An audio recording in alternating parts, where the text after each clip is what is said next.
I am Jamie Ricksecker, and the topic I will be presenting is Alice in Wonderland, the Ingenuity of New Children's Literature. First off, I want to introduce the historical context of the time period leading up to this book, what was going on before and leading up to 1865 when the book was published. Carol is writing at the end of an era of Romanticism. Romanticism was running free from approximately 1800 to 1850. All art was affected by this. It wasn't just a literature thing, or as sometimes see a common misconception, just painting and sculpting and drawing. Everything was affected: poetry, literature, sculpting. Um, and it really emphasized putting the beauty of nature, back as the first and foremost pinnacle of art, amidst a time that industrialism was growing rapidly. In this same time where this is happening, um, nature had really just been forgotten and seemingly trampled by the growing interest and investment into man made inventions, just viewing the world as one giant industry.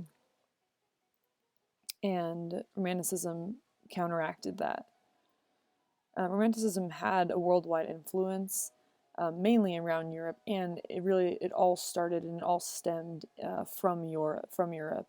Um, American Romanticism, it made its way over to a newly found America eventually, and this was really surrounded by literature and poetry, including the big names like Ralph Waldo Emerson, Edgar Allan Poe, Emily Dickinson, Walt Whitman. As a whole, this just marked a new era for all art and literature and new creativity. A big part of Romanticism was also emphasizing feelings and emotions, not only for the reader or the viewer, but also for the artist and the author at the same time, giving that artist and that author a chance to say, what am I feeling right now? What do I want to express through my art?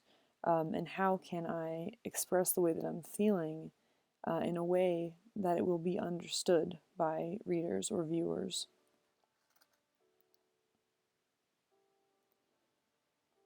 Around Romanticism, there were a lot of important things happening around the world. At this time, there was the rise and fall of Napoleon's empire, the full blown Industrial Revolution, and like I had said before, that is in full swing at this time.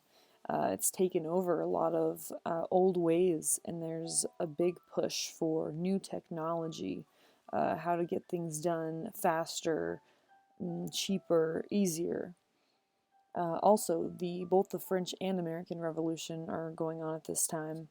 The War of 1812, and really only relevant because we're talking about literature, the invention of the typewriter. My point of this presentation is to argue that Carroll changed children's literature forever by introducing a new perspective and imagination.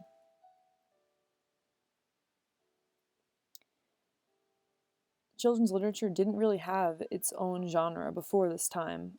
In the 1800s, it began to make its way to mainstream popular literature, but it wasn't the case before this. Even books that were written for children were mainly focused on teaching a lesson, some sort of moral or manners, um, trying to get them across in a fun way and less as the books just for entertainment and sparking creativity. In Romanticism's prime time, there were a lot more books written with an intentional child audience. Same thing though, it wasn't necessarily for just entertainment. A lot of these were illustrated grammar and punctuation guides that are trying to get these things across in a way where children are going to be interested in them. Um, Now, Dickens really kind of took the turn with this, where he was writing books such as A Christmas Carol that were aimed at like a family audience, even. Anyone can enjoy that.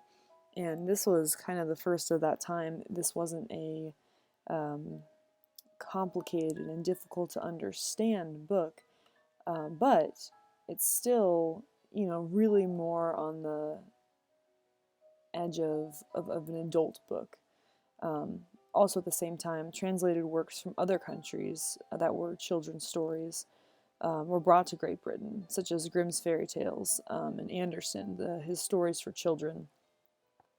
Those were happening in other parts of Europe, but not necessarily in Great Britain. But at this time, where Romanticism stemmed, um, this was when they were making their way to Great Britain, and also around the time that Carroll is imagining his story of Alice in Wonderland. Carroll brought a new level of imagination and creativity to children's literature. He also introduced literature for any audience, similar to what I had said with Dickens. Now he has something that is simple enough for children to understand while also being interesting enough to hold the attention of adults. Um, and it tackles some deeper themes such as death and life being just an unsolvable puzzle. When Alice finds her way down the rabbit hole, she gets stuck, and she kind of for a while there wants to find a way out, and she doesn't know how to do that. And in a way, Carol was trying to express the difficulties of life in that, and just being the puzzle where sometimes you are going to be stuck at a certain place. What came as a result of Carroll's inventiveness? Well, first of all, the genre of children's literature sent a wave of creativity through all literature. Wonderland was immediately loved by readers. It's a very classic struggle for artists and authors to not be appreciated in the time period that they are presenting their art and literature.